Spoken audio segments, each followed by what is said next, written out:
अथ श्रीनारायणकवचं राजोवाच।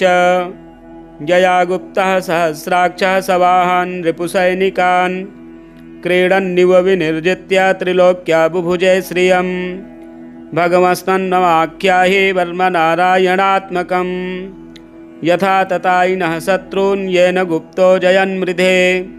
श्रीशुक उवाच। मृतः पुरोहितस्त्वाष्ट्रो महेन्द्रायानुपृच्छते नारायणाख्यं वर्माः तदिहैकमनाः शृणु। विश्वरूप उवाच। धौताङ्घ्रिपाणिराचम्य सपवित्रौदङ्मुखः कृतश्वाङ्गकरन्यासो मन्त्राभ्यां वाग्यतः शुचिः। नारायणमयं वर्म सन्नहेद्भयागते पादयोर्जानुनोरुर्वोरुदरे हृद्यथो रसि मुखे शिरस्यानुपूर्व्यादोङ्कारादीनि विन्यसेत्। ॐ नमो नारायणायेति विपर्ययमथापि वा करन्यासं ततः कुर्याद्द्वादशाक्षरविद्यया प्रणवादियकारान्तामङ्गुल्यङ्गुष्ठपर्वशु न्यसेद्धृदय ओङ्कारं विकारमनुमूर्धनि शकारं तु भ्रुवोर्मध्ये णकारं शिखया दिशेत् वेकारं नेत्रयोर्युञ्जान्नकारं सर्वसन्धिषु मकारमस्त्रमुद्दिश्य मन्त्रमूर्तिर्भवेद्बुधः सविसर्गं फणन्तं तत्सर्वदिक्षु विनिर्दिशेत्। ॐ विष्णवे नम इति आत्मानं परमं ध्यायेद्धेयं षट्शक्तिभिर्युतं विद्यातेजस्तपोमूर्तिमिमं मन्त्रमुदाहरेत्। ॐ हरिर्विदध्यान्मम सर्वरक्षां न्यस्ताङ्घ्रिपद्मपतगेन्द्रपृष्ठे दरारिचर्मासि गदेषु चाप पाशान् दधानोऽष्टगुणोऽष्टबाहुः जलेषु मां रक्षतु मत्स्यमूर्तिर्यादो गणेभ्यो वरुणस्य पाशात् स्थलेषु मायावटुवामनोऽव्यात् त्रिविक्रमः खेवतु विश्वरूपः दुर्गे स्वटव्याजिमुखादिषु प्रभुः पाया नृसिंहोऽसुरयूथ पारिः विमुञ्चतो यस्य महाट्टहासं दिशो विनेदुर्न्यपतश्च गर्भाः रक्षत्वसौ माध्वनियज्ञकल्पः स्वदष्ट्रयोनीतधरो वराहः रामोद्रिकूटेष्वथ विप्रवासे सलक्ष्मणो व्याध्वरताग्रजोष्मान् मामुग्रधर्मादखिलात् प्रमादान् नारायणः पातु नरश्च हासात् दत्तस्त्वयोगादथ योगनाथः पायाद्गुणेशः कपिलः कर्मबन्धात् सनत्कुमारोऽवतु कामदेवा द्वयशीर्षां मां पथि देवहेलनात् देवर्षिवर्यः पुरुषार्चनान्तरात् कूर्मो हरिर्मां निरयादशेषात् धन्वन्तरिर्भगवान् पात्वपथ्यात् द्वन्द्वाद्भयाद्रेषभो निर्जितात्मा यज्ञश्च लोकादवताञ्चनान्ताद् बलो गणात् क्रोधवशादहीन्द्रः द्वयपायनो भगवान् प्रबोधात् बुद्धस्तु पाखण्डगणप्रमादात् कल्किः कलेह कालमलात् प्रपातु धर्मावनायोरुकृतावतारः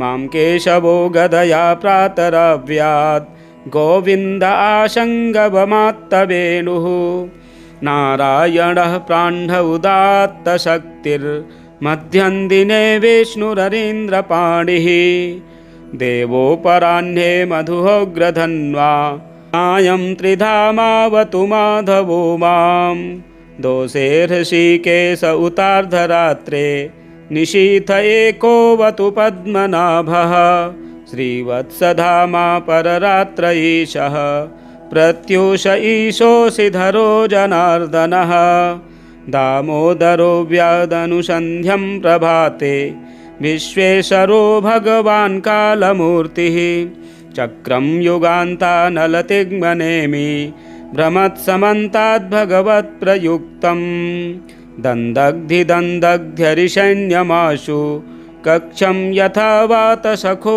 हुतासः गदेश निष्पर्शन विस्फुलिङ्गे निष्पिन्ध्यजितप्रियासि कूष्माण्डवैनायकयक्षरक्षो भूतग्रहाश्चूर्णयचूर्णयारीन् त्वं यातु दानप्रमथप्रेतमात्री पिशाच विप्रग्रहघोरदृष्टीन् धरेन्द्रविद्रावय कृष्णपूरितो भीमस्वनोरेर्हृदयानि कम्पयन् त्वं तिग्मधारा शिवरारिशन्य मीशप्रयुक्तो मम छिन्धि छिन्धि चक्षुंसि चर्मं शतचन्द्रछादय द्विषामघोनां हर पापचक्षुषां यन्नो भयं ग्रहेभ्यो भूत्केतुभ्यो नृभ्य एव च सरीसृपेभ्यो दष्ट्रिभ्यो भूतेभ्योऽभ्य एव च सर्वाण्डेतानि भगवन्नामरूपास्त्रकीर्तनात्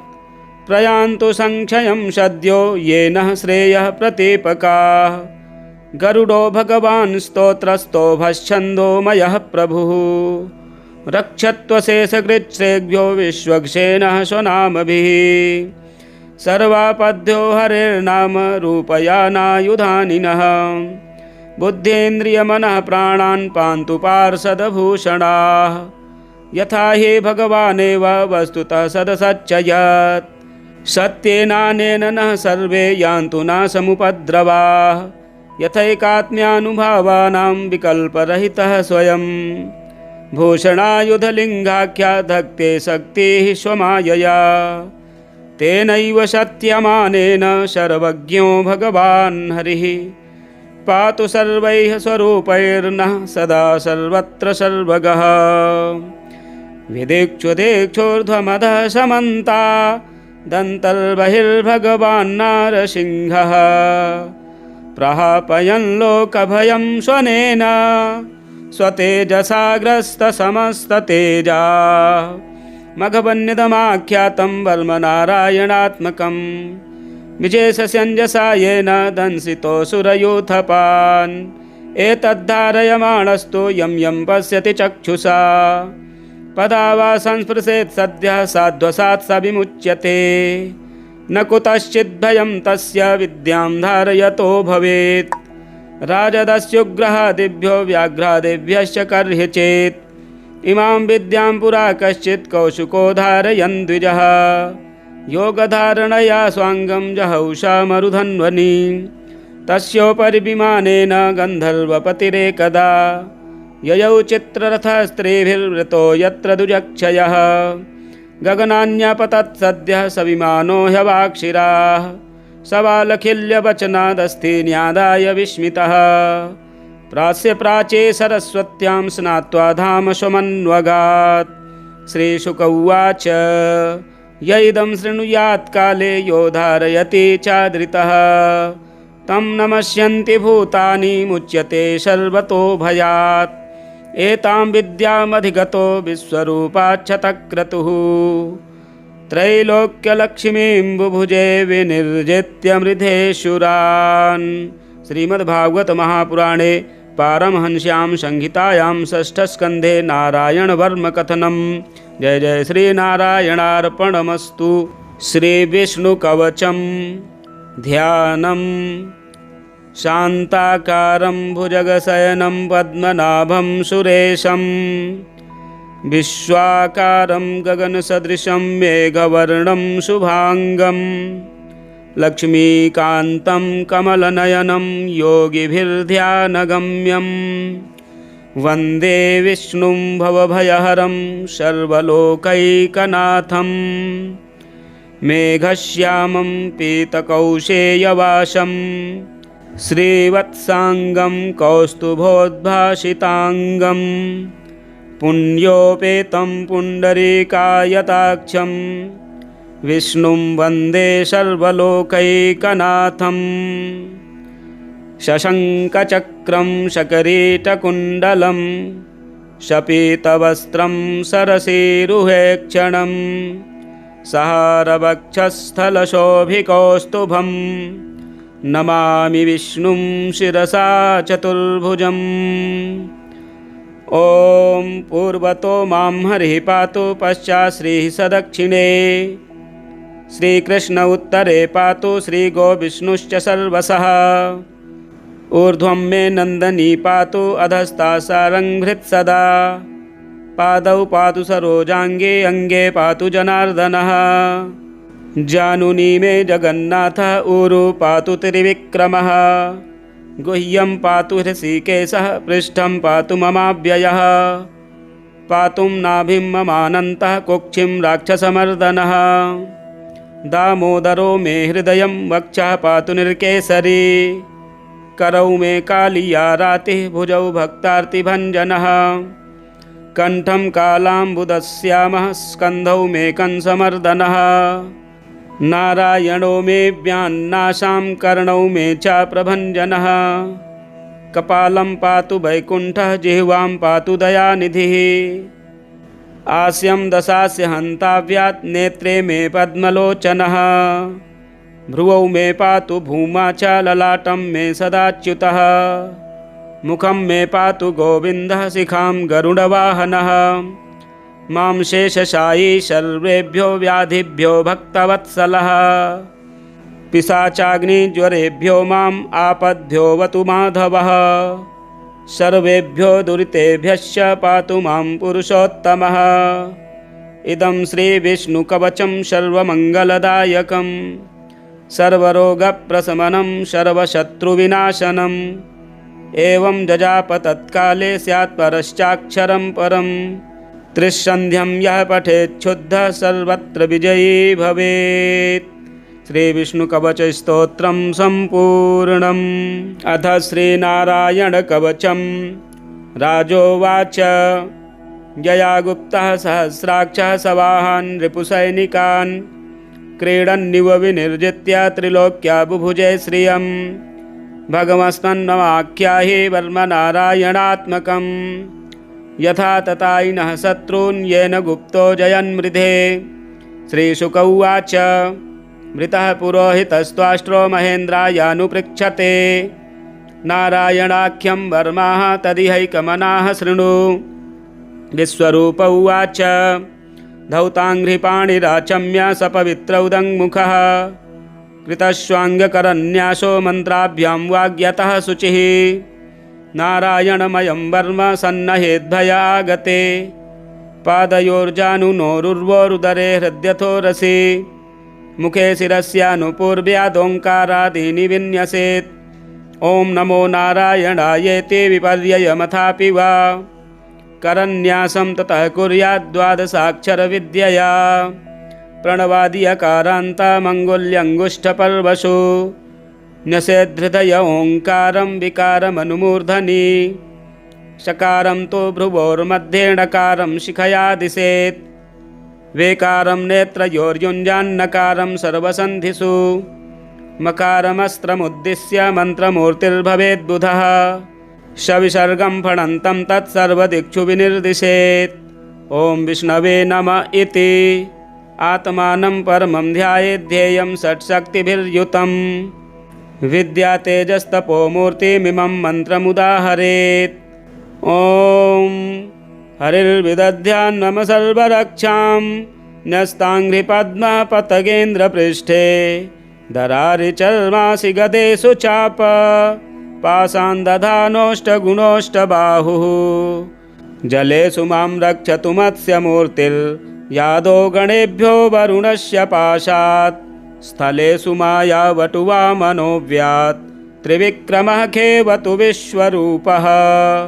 दुर्गे स्वटव्याजिमुखादिषु प्रभुः। पाया नृसिंहोऽसुरयूथपारिः। विमुञ्चतो यस्य महाट्टहासं। दिशो विनेदुर्न्यपतश्च गर्भाः। रक्षत्वसौ माध्वनियज्ञकल्पः। स्वदष्ट्रयोनीतधरो वराहः।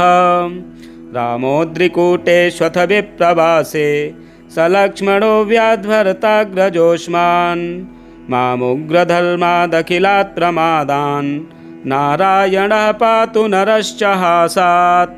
दत्तस्त्वयोगादथ योगनाथः। पायाद्गुणेशः कपिलः कर्मबन्धात्। सनत्कुमारोऽवतु कामदेवा। द्वयशीर्षां मां पथि देवहेलनात्। देवर्षिवर्यः पुरुषार्चनान्तरात्।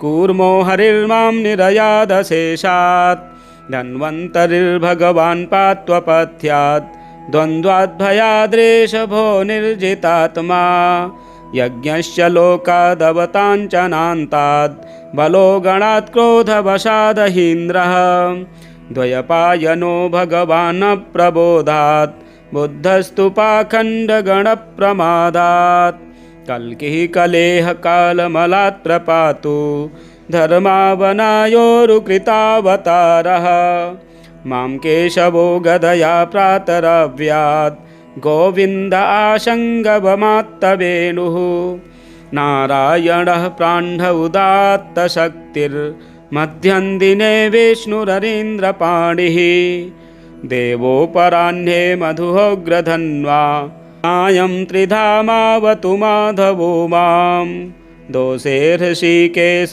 उतार्धरात्रे निशीथ एकोऽवतु पद्मनाभः श्रीवत्सधामा पररात्र ईशः प्रत्यूष ईशोऽसिधरो जनार्दनः दामोदरो व्यादनुसन्ध्यं प्रभाते विश्वेश्वरो भगवान् कालमूर्तिः चक्रं युगान्तानलतिग्मनेमि भ्रमत्समन्ताद्भगवत्प्रयुक्तं दन्दग्धिदन्दग्ध्यरिषैन्यमाशु कक्षं यथा वातसखो हुतासः गदेश निष्पर्शन विस्फुलिङ्गे निष्पिन्धि निष्पिन्ध्यजितप्रियासि कूष्माण्डवैनायकयक्षरक्षो भूतग्रहाश्चूर्णय चूर्णयारीन् त्वं यातु धानप्रमथ प्रेतमात्री पिशाच विप्रग्रह घोरदृष्टीन् धरेन्द्रविद्रावय कृष्णपूरितो भीमस्वनोरेर्हृदयानि कम्पयन् त्वं तिग्मधारा शिवरारिशैन्य मीशप्रयुक्तो मम छिन्धि छिन्धि चक्षुंसि चर्मं शतचन्द्रछादय द्विषामघोनां हर पापचक्षुषाम् यन्नो भयं ग्रहेभ्यो भूत्केतुभ्यो नृभ्य एव च सरीसृपेभ्यो दष्ट्रिभ्यो भूतेभ्योऽभ्य एव च सर्वाण्डेतानि भगवन्नामरूपास्त्रकीर्तनात् प्रयान्तु संक्षयं सद्यो येन श्रेयः प्रतीपकाः गरुडो भगवान् स्तोत्रस्तो भश्छन्दोमयः प्रभुः रक्षत्वशेषकृच्छ्रेभ्यो विश्वक्षेणः स्वनामभिः सर्वापद्यो हरेर्नाम रूपयानायुधानिनः बुद्धेन्द्रियमनः प्राणान् पान्तु पार्षदभूषणाः यथा हि भगवानेव वस्तुतः सदसच्चयत् सत्येनानेन नः सर्वे यान्तु नाशमुपद्रवाः यथैकात्म्यानुभावानां विकल्परहितः स्वयं भूषणायुधलिङ्गाख्या धत्ते शक्तिः स्वमायया तेनैव सत्यमानेन सर्वज्ञो भगवान् हरिः पातु सर्वैः स्वरूपैर्नः सदा सर्वत्र सर्वगः विदिक्षुदिक्षोर्ध्वमधः समन्ता दन्तर्बहिर्भगवान् नारसिंहः प्रहापयन् लोकभयं स्वनेन स्वतेजसाग्रस्तसमस्ततेजा मघवन्यदमाख्यातं वर्मनारायणात्मकं विशेषस्यञ्जसा येन दंसितोऽसुरयूथपान्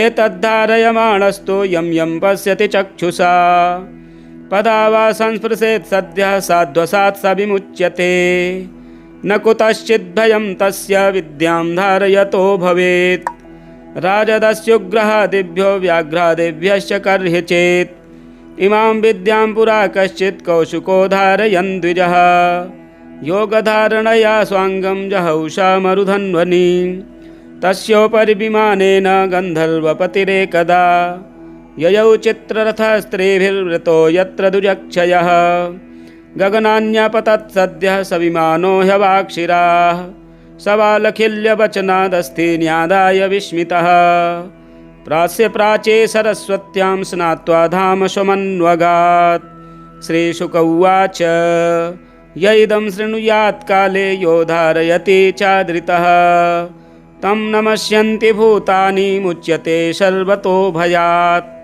एतां विद्यामधिगतो विश्वरूपाच्छतक्रतुः त्रैलोक्यलक्ष्मीं बुभुजे विनिर्जित्य मृधेशुरान्। श्रीमद्भागवत महापुराणे पारमहंस्यां संहितायां षष्ठस्कन्धे नारायणवर्मकथनं। जय जय श्रीनारायणार्पणमस्तु। श्रीविष्णुकवचं ध्यानम्। शान्ताकारं भुजगशयनं पद्मनाभं सुरेशं विश्वाकारं गगनसदृशं मेघवर्णं शुभांगं लक्ष्मीकान्तं कमलनयनं योगिभिर्ध्यानगम्यं वन्दे विष्णुं भवभयहरं सर्वलोकैकनाथं मेघश्यामं पीतकौशेयवासं श्रीवत्सांगं कौस्तुभोद्भासितांगं पुण्योपेतं पुण्डरीकायताक्षं विष्णुं वन्दे सर्वलोकैकनाथं शशङ्खचक्रं शकरीटकुण्डलं शपीतवस्त्रं सरसीरुहेक्षणं सहारवक्षस्थलशोभिकौस्तुभं नमामि विष्णुं शिरसा चतुर्भुजम्। ॐ पूर्वतो मां हरिः पातु पश्चात् श्रीः सदक्षिणे श्रीकृष्ण उत्तरे पातु श्रीगोविष्णुश्च सर्वशः ऊर्ध्वं मे नन्दनी पातु अधस्ता सारङ्घ्रित्सदा पादौ पातु सरोजाङ्गे अङ्गे पातु जनार्दनः जानुनी मे जगन्नाथः ऊरु पातु त्रिविक्रमः गुह्यं पातु हृषीकेशः पृष्ठं पातु ममाव्ययः पातुं नाभिं ममानन्तः कुक्षिं राक्षसमर्दनः दामोदरो मे हृदयं वक्षः पातु निर्केसरी करौ मे कालियारातिः भुजौ भक्तार्तिभञ्जनः कण्ठं कालाम्बुदश्यामः स्कन्धौ मे कंसमर्दनः नारायणो मे व्यान्नाशां कर्णौ मे च प्रभञ्जनः कपालं पातु वैकुण्ठः जिह्वां पातु दयानिधिः आस्यं दशास्य हन्ताव्यात् नेत्रे मे पद्मलोचनः भ्रुवौ मे पातु भूमा च ललाटं मे सदाच्युतः मुखं मे पातु गोविन्दः शिखां गरुडवाहनः मां शेषशायी सर्वेभ्यो व्याधिभ्यो भक्तवत्सलः पिशाचाग्निज्वरेभ्यो माम् आपद्भ्योऽवतु माधवः सर्वेभ्यो दुरितेभ्यश्च पातु मां पुरुषोत्तमः इदं श्रीविष्णुकवचं सर्वमङ्गलदायकं सर्वरोगप्रशमनं सर्वशत्रुविनाशनम् एवं जजाप तत्काले स्यात् परश्चाक्षरं परम् त्रिसन्ध्यं यः पठेच्छुद्धः सर्वत्र विजयी भवेत्। श्रीविष्णुकवचस्तोत्रं सम्पूर्णम्।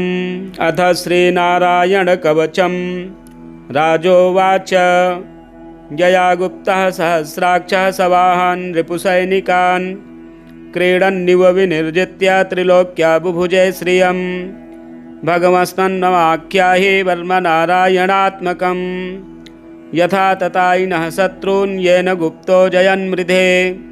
श्रीशुक उवाच मृतः पुरोहितस्त्वाष्ट्रो महेन्द्रायानुपृच्छते नारायणाख्यं वर्माः तदिहैकमनाः शृणु। विश्वरूप उवाच धौताङ्घ्रिपाणिराचम्य सपवित्रौदङ्मुखः कृतश्वाङ्गकरन्यासो मन्त्राभ्यां वाग्यतः शुचिः नारायणमयं वर्म सन्नहेद्भयागते पादयोर्जानुनोरुर्वोरुदरे हृद्यथो रसि मुखे शिरस्यानुपूर्व्यादोङ्कारादीनि विन्यसेत्। ॐ नमो नारायणायेति विपर्ययमथापि वा करन्यासं ततः कुर्याद्द्वादशाक्षरविद्यया प्रणवादियकारान्तामङ्गुल्यङ्गुष्ठपर्वशु न्यसेद्धृदय ओङ्कारं विकारमनुमूर्धनि शकारं तु भ्रुवोर्मध्ये णकारं शिखया दिशेत् वेकारं नेत्रयोर्युञ्जान्नकारं सर्वसन्धिषु मकारमस्त्रमुद्दिश्य मन्त्रमूर्तिर्भवेद्बुधः सविसर्गं फणन्तं तत्सर्वदिक्षु विनिर्दिशेत्। ॐ विष्णवे नमः इति आत्मानं परमं ध्यायेत् ध्येयं षट्शक्तिभिर्युतं विद्यातेजस्तपोमूर्तिमिमं मन्त्रमुदाहरेत्। ॐ हरिर्विदध्यान् मम सर्वरक्षां न्यस्ताङ्घ्रिपद्मपतगेन्द्रपृष्ठे दरारिचर्मासि गदेषु चाप पाशान् दधानोऽष्टगुणोऽष्टबाहुः जलेषु मां रक्षतु मत्स्यमूर्तिर्यादो गणेभ्यो वरुणस्य पाशात् स्थलेषु मायावटुवा मनोव्यात् त्रिविक्रमः खेवतु विश्वरूपः दुर्गे स्वटव्याजिमुखादिषु प्रभुः पाया नृसिंहोऽसुरयोऽथ पारिः विमुञ्चतो यस्य महाट्टहासं दिशो विनेदुर्न्यपतश्च गर्भाः रक्षत्वसौ माध्वनियज्ञकल्पः स्वदष्ट्रयोनीतधरो वराहः रामोद्रिकूटेष्वथ विप्रवासे सलक्ष्मणो व्याध्वरताग्रजोष्मान् मामुग्रधर्मादखिलात् प्रमादान् नारायणः पातु नरश्च हासात् दत्तस्त्वयोगादथ योगनाथः पायाद्गुणेशः कपिलः कर्मबन्धात् सनत्कुमारोऽवतु कामदेवा द्वयशीर्षां मां पथि देवहेलनात् देवर्षिवर्यः पुरुषार्चनान्तरात् कूर्मो हरिर्मां निरयादशेषात् धन्वन्तरिर्भगवान् पात्वपथ्यात् द्वन्द्वाद्भयाद्रेषभो निर्जितात्मा यज्ञश्च लोकादवताञ्चनान्ताद् बलो गणात् क्रोधवशादहीन्द्रः द्वयपायनो भगवान् प्रबोधात् बुद्धस्तु पाखण्डगणप्रमादात् कल्किः कलेह कालमलात् प्रपातु धर्मावनायोरुकृतावतारः मां केशवो गदया प्रातरव्यात् गोविन्द आशङ्गवमात्तवेणुः नारायणः प्राण्ढ उदात्तशक्तिर्मध्यं दिने विष्णुररीन्द्रपाणिः देवोपराह्ने मधुहोग्रधन्वा सायं त्रिधामावतु माधवो मां दोषे हृषीकेश उतार्धरात्रे निशीथ एकोऽवतु पद्मनाभः श्रीवत्सधामा पररात्र ईशः प्रत्यूष ईशोऽसिधरो जनार्दनः दामोदरो व्यादनुसन्ध्यं प्रभाते विश्वेश्वरो भगवान् कालमूर्तिः चक्रं युगान्तानलतिग्मनेमि भ्रमत्समन्ताद्भगवत्प्रयुक्तं दन्दग्धिदन्दग्ध्यरिषैन्यमाशु कक्षं यथा वातसखो हुतासः गदेश निष्पर्शन विस्फुलिङ्गे निष्पिन्धि निष्पिन्ध्यजितप्रियासि कूष्माण्डवैनायकयक्षरक्षो भूतग्रहाश्चूर्णय चूर्णयारीन् त्वं यातु धानप्रमथ प्रेतमात्री पिशाच विप्रग्रह घोरदृष्टीन् धरेन्द्रविद्रावय कृष्णपूरितो भीमस्वनोरेर्हृदयानि कम्पयन् त्वं तिग्मधारा शिवरारिशैन्य मीशप्रयुक्तो मम छिन्धि छिन्धि चक्षुंसि चर्मं शतचन्द्रछादय द्विषामघोनां हर पापचक्षुषां यन्नो भयं ग्रहेभ्यो भूत्केतुभ्यो नृभ्य एव च सरीसृपेभ्यो दष्ट्रिभ्यो भूतेभ्योऽभ्य एव च सर्वाण्डेतानि भगवन्नामरूपास्त्रकीर्तनात् प्रयान्तु संक्षयं सद्यो येन श्रेयः प्रतीपकाः गरुडो भगवान् स्तोत्रस्तोभश्छन्दोमयः प्रभुः रक्षत्वशेषकृच्छ्रेभ्यो विश्वक्षेणः स्वनामभिः सर्वापद्यो हरेर्नाम रूपयानायुधानिनः बुद्धेन्द्रियमनः प्राणान् पान्तु पार्षदभूषणाः यथा हि भगवानेव वस्तुतः सदसच्चयत् सत्येनानेन नः सर्वे यान्तु नाशमुपद्रवाः यथैकात्म्यानुभावानां विकल्परहितः स्वयं भूषणायुधलिङ्गाख्या धत्ते शक्तिः स्वमायया तेनैव सत्यमानेन सर्वज्ञो भगवान् हरिः पातु सर्वैः स्वरूपैर्नः सदा सर्वत्र सर्वगः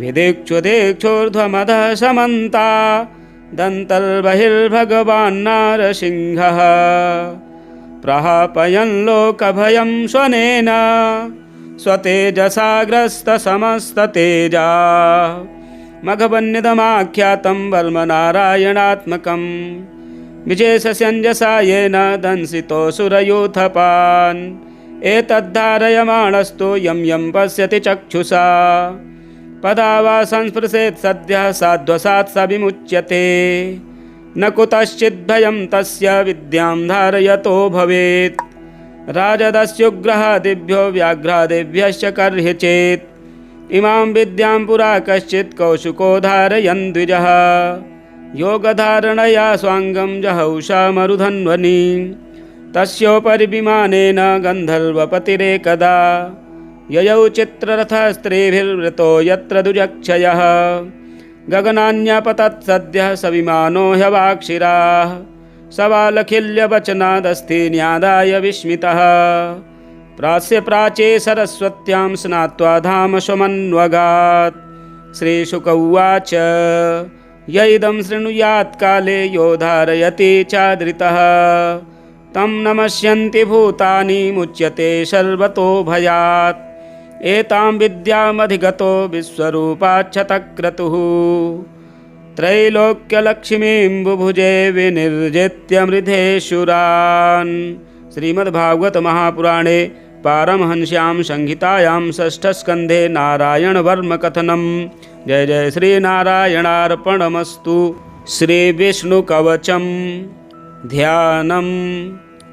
शान्ताकारं भुजगशयनं पद्मनाभं सुरेशं विश्वाकारं गगनसदृशं मेघवर्णं शुभांगं लक्ष्मीकान्तं कमलनयनं योगिभिर्ध्यानगम्यं वन्दे विष्णुं भवभयहरं सर्वलोकैकनाथं मेघश्यामं पीतकौशेयवासं श्रीवत्सांगं कौस्तुभोद्भासितांगं पुण्योपेतं पुण्डरीकायताक्षं विष्णुं वन्दे सर्वलोकैकनाथं शशङ्खचक्रं शकरीटकुण्डलं शपीतवस्त्रं सरसीरुहेक्षणं सहारवक्षस्थलशोभिकौस्तुभं नमामि विष्णुं शिरसा चतुर्भुजम्। ॐ पूर्वतो मां हरिः पातु पश्चात् श्रीः सदक्षिणे श्रीकृष्ण उत्तरे पातु श्रीगोविष्णुश्च सर्वशः ऊर्ध्वं मे नन्दनी पातु अधस्ता सारङ्घ्रित्सदा पादौ पातु सरोजाङ्गे अङ्गे पातु जनार्दनः जानुनी मे जगन्नाथः ऊरु पातु त्रिविक्रमः गुह्यं पातु हृषीकेशः पृष्ठं पातु ममाव्ययः पातुं नाभिं ममानन्तः कुक्षिं राक्षसमर्दनः दामोदरो मे हृदयं वक्षः पातु निर्केसरी करौ मे कालिया रातिः भुजौ भक्तार्तिभञ्जनः कण्ठं कालाम्बुदश्यामः स्कन्धौ मे कंसमर्दनः नारायणो मे व्यान्नाशां कर्णौ मे च प्रभञ्जनः कपालं पातु वैकुण्ठः जिह्वां पातु दयानिधिः आस्यं दशास्य हन्ताव्यात् नेत्रे मे पद्मलोचनः भ्रुवौ मे पातु भूमा च ललाटं मे सदाच्युतः मुखं मे पातु गोविन्दः शिखां गरुडवाहनः मां शेषशायी सर्वेभ्यो व्याधिभ्यो भक्तवत्सलः पिशाचाग्निज्वरेभ्यो माम् आपद्भ्योऽवतु माधवः सर्वेभ्यो दुरितेभ्यश्च पातु मां पुरुषोत्तमः इदं श्रीविष्णुकवचं सर्वमङ्गलदायकं सर्वरोगप्रशमनं सर्वशत्रुविनाशनम्। एवं जजाप तत्काले स्यात् परश्चाक्षरं परम्। त्रिसन्ध्यं यः पठेच्छुद्धः सर्वत्र विजयी भवेत्। श्रीविष्णुकवचस्तोत्रं सम्पूर्णम्। अथ श्रीनारायणकवचं। राजोवाच यया गुप्तः सहस्राक्षः सवाहान् रिपुसैनिकान् क्रीडन्निव विनिर्जित्य त्रिलोक्या बुभुजे श्रियम्। भगवस्मन्नमाख्याहि वर्मनारायणात्मकम्। यथा तथायिनः शत्रून् येन गुप्तो जयन्मृधे। श्रीशुक उवाच मृतः पुरोहितस्त्वाष्ट्रो महेन्द्रायानुपृच्छते। नारायणाख्यं वर्माः तदिहैकमनाः शृणु। विश्वरूप उवाच धौताङ्घ्रिपाणिराचम्य सपवित्रौदङ्मुखः कृतश्वाङ्गकरन्यासो मन्त्राभ्यां वाग्यतः शुचिः। नारायणमयं वर्म सन्नहेद्भयागते पादयोर्जानुनोरुर्वोरुदरे हृद्यथोरसि मुखे शिरस्यानुपूर्व्यादोङ्कारादीनि विन्यसेत्। ॐ नमो नारायणायेति विपर्ययमथापि वा करन्यासं ततः कुर्यात् द्वादशाक्षरविद्यया। प्रणवादियकारान्तामङ्गुल्यङ्गुष्ठपर्वशु न्यसेद्धृदय ओङ्कारं विकारमनुमूर्धनि। शकारं तु भ्रुवोर्मध्ये णकारं शिखया दिशेत्। वेकारं नेत्रयोर्युञ्जान्नकारं सर्वसन्धिषु। मकारमस्त्रमुद्दिश्य मन्त्रमूर्तिर्भवेद्बुधः। सविसर्गं फणन्तं तत्सर्वदिक्षु विनिर्दिशेत्। ॐ विष्णवे नमः इति आत्मानं परमं ध्यायेद्धेयं षट्शक्तिभिर्युतम्। विद्यातेजस्तपोमूर्तिमिमं मन्त्रमुदाहरेत्। ॐ हरिर्विदध्यान्मम सर्वरक्षां न्यस्ताङ्घ्रिपद्मपतगेन्द्रपृष्ठे दरारिचर्मासि गदेषु चाप पाषाणदधानोष्टगुणोष्टबाहुः। जलेषु मां रक्षतु मत्स्यमूर्तिर्यादो गणेभ्यो वरुणस्य पाशात्। स्थलेषु मायावटुवामनोऽव्यात् त्रिविक्रमः खेवतु विश्वरूपः। दुर्गे स्वटव्याजिमुखादिषु प्रभुः पाया नृसिंहोऽसुरयोऽथ पारिः। विमुञ्चतो यस्य महाट्टहासं दिशो विनेदुर्न्यपतश्च गर्भाः। रक्षत्वसौ माध्वनियज्ञकल्पः स्वदष्ट्रयोनीतधरो वराहः। रामोद्रिकूटेष्वथ विप्रवासे सलक्ष्मणो व्याध्वरताग्रजोष्मान्। मामुग्रधर्मादखिलात् प्रमादान् नारायणः पातु नरश्च हासात्। दत्तस्त्वयोगादथ योगनाथः पायाद्गुणेशः कपिलः कर्मबन्धात्। सनत्कुमारोऽवतु कामदेवा द्वयशीर्षां मां पथि देवहेलनात्। देवर्षिवर्यः पुरुषार्चनान्तरात् कूर्मो हरिर्मां निरयादशेषात्। धन्वन्तरिर्भगवान् पात्वपथ्यात् द्वन्द्वाद्भयाद्रेषभो निर्जितात्मा। यज्ञश्च लोकादवताञ्चनान्ताद् बलो गणात् क्रोधवशादहीन्द्रः। द्वयपायनो भगवान् प्रबोधात् बुद्धस्तु पाखण्डगणप्रमादात्। कल्किः कलेह कालमलात् प्रपातु धर्मावनायोरुकृतावतारः। मां केशवो गदया प्रातरव्यात् गोविन्द आशङ्गवमात्तवेणुः। नारायणः प्राण्ढ उदात्तशक्तिर्मध्यं दिने विष्णुररीन्द्रपाणिः। देवोपराह्ने मधुहोग्रधन्वा सायं त्रिधामावतु माधवो मां। दोषे हृषीकेश उतार्धरात्रे निशीथ एकोऽवतु पद्मनाभः। श्रीवत्सधामा पररात्र ईशः प्रत्यूष ईशोऽसिधरो जनार्दनः। दामोदरो व्यादनुसन्ध्यं प्रभाते विश्वेश्वरो भगवान् कालमूर्तिः। चक्रं युगान्तानलतिग्मनेमि भ्रमत्समन्ताद्भगवत्प्रयुक्तं दन्दग्धिदन्दग्ध्यरिषैन्यमाशु कक्षं यथा वातसखो हुतासः गदेश निष्पर्शन विस्फुलिङ्गे निष्पिन्धि निष्पिन्ध्यजितप्रियासि कूष्माण्डवैनायकयक्षरक्षो भूतग्रहाश्चूर्णय चूर्णयारीन् त्वं यातु धानप्रमथप्रेतमात्री पिशाच विप्रग्रहघोरदृष्टीन् धरेन्द्रविद्रावय कृष्णपूरितो भीमस्वनोरेर्हृदयानि कम्पयन् त्वं तिग्मधारा शिवरारिसैन्य मीशप्रयुक्तो मम छिन्धि छिन्धि चक्षुंसि चर्मं शतचन्द्रछादय द्विषामघोनां हर पापचक्षुषां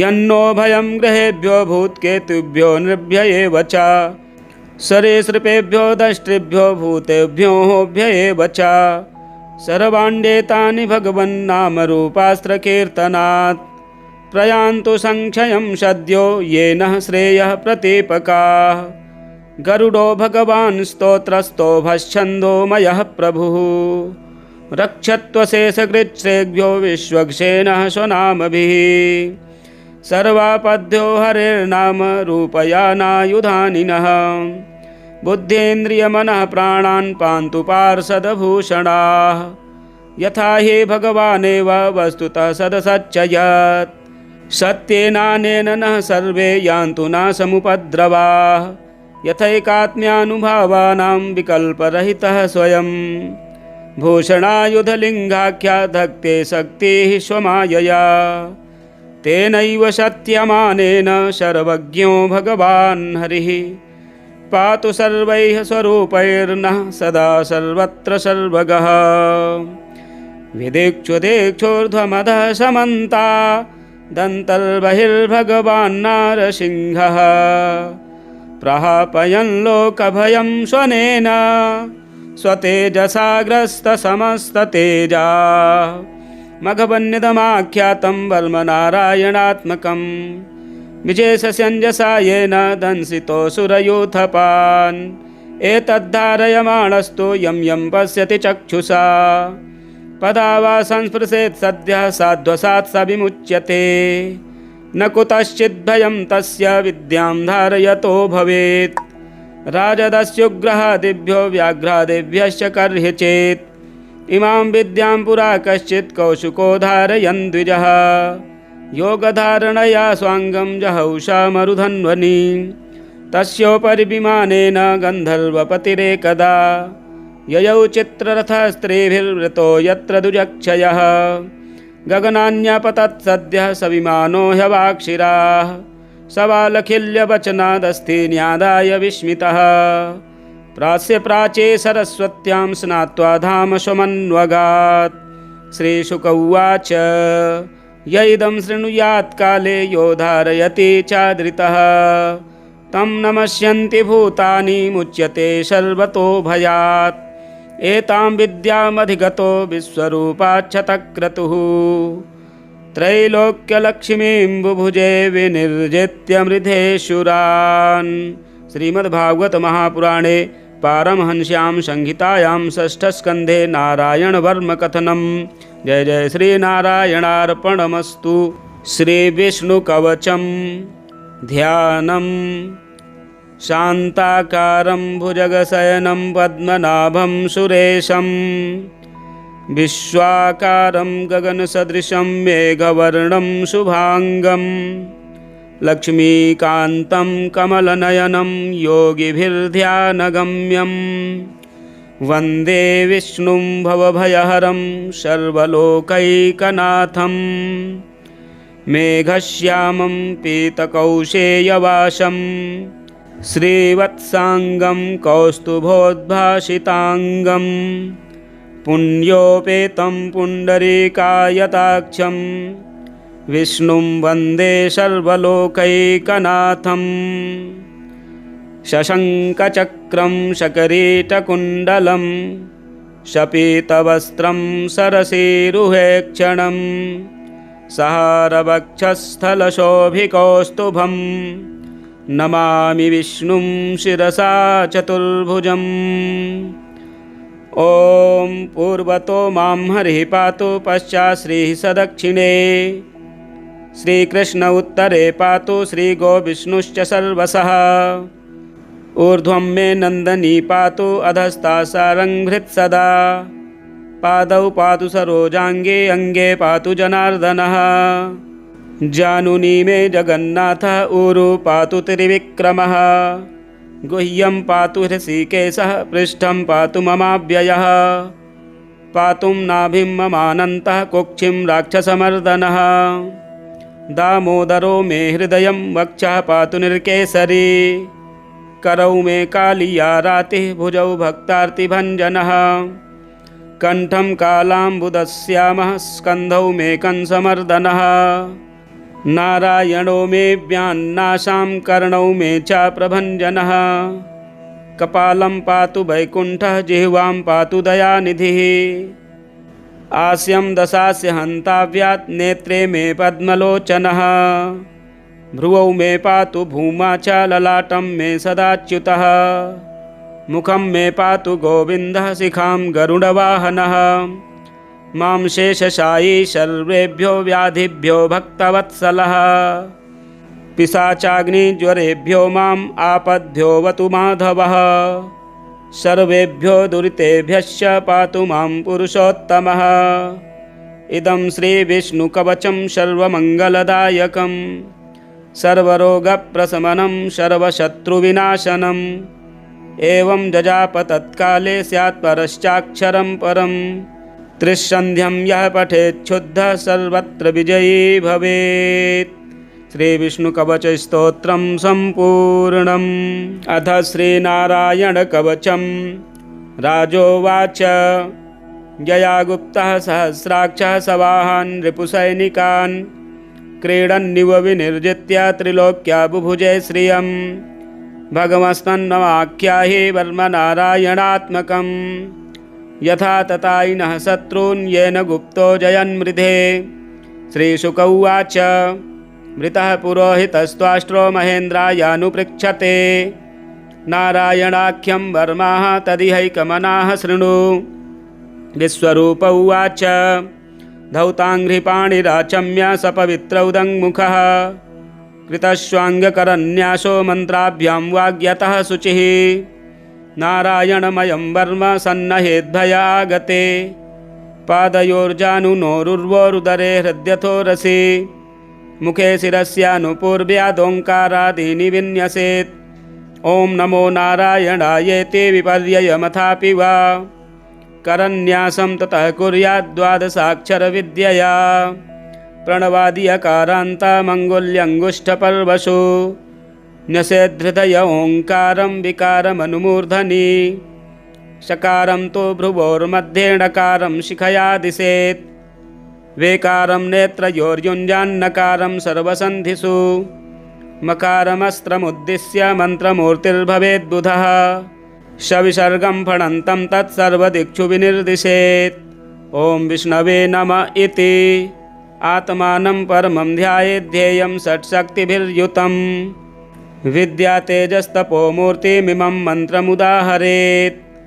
ॐ हरिर्विदध्यान्मम सर्वरक्षां न्यस्ताङ्घ्रिपद्मपतगेन्द्रपृष्ठे दरारिचर्मासि गदेषु चाप पाशान् दधानोऽष्टगुणोऽष्टबाहुः जलेषु मां रक्षतु मत्स्यमूर्तिर्यादो गणेभ्यो वरुणस्य पाशात् स्थलेषु मायावटुवा मनोव्यात् त्रिविक्रमः खेवतु विश्वरूपः दुर्गे स्वटव्याजिमुखादिषु प्रभुः पाया नृसिंहोऽसुरयूथपारिः विमुञ्चतो यस्य महाट्टहासं दिशो विनेदुर्न्यपतश्च गर्भाः रक्षत्वसौ माध्वनियज्ञकल्पः स्वदष्ट्रयोनीतधरो वराहः रामोद्रिकूटेष्वथ विप्रवासे सलक्ष्मणो व्याध्वरताग्रजोष्मान्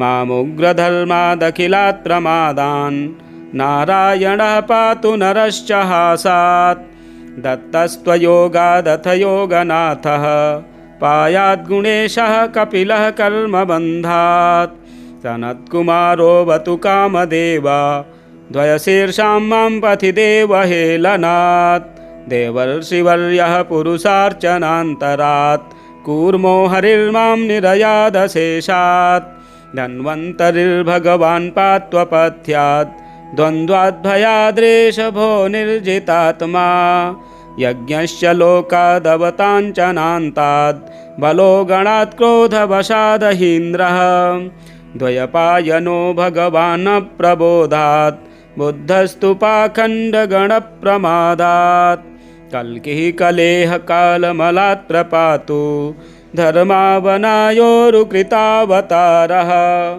मां केशवो गदया प्रातरव्यात् गोविन्द आशङ्गवमात्तवेणुः नारायणः प्राण्ढ उदात्तशक्तिर्मध्यं दिने विष्णुररीन्द्रपाणिः देवोपराह्ने मधुहोग्रधन्वा सायं त्रिधामावतु माधवो मां दोषे हृषीकेश उतार्धरात्रे निशीथ एकोऽवतु पद्मनाभः श्रीवत्सधामा पररात्र ईशः प्रत्यूष ईशोऽसिधरो जनार्दनः दामोदरो व्यादनुसन्ध्यं प्रभाते विश्वेश्वरो भगवान् कालमूर्तिः चक्रं युगान्तानलतिग्मनेमि भ्रमत्समन्ताद्भगवत्प्रयुक्तं दन्दग्धिदन्दग्ध्यरिषैन्यमाशु कक्षं यथा वातसखो हुतासः गदेश निष्पर्शन विस्फुलिङ्गे निष्पिन्धि निष्पिन्ध्यजितप्रियासि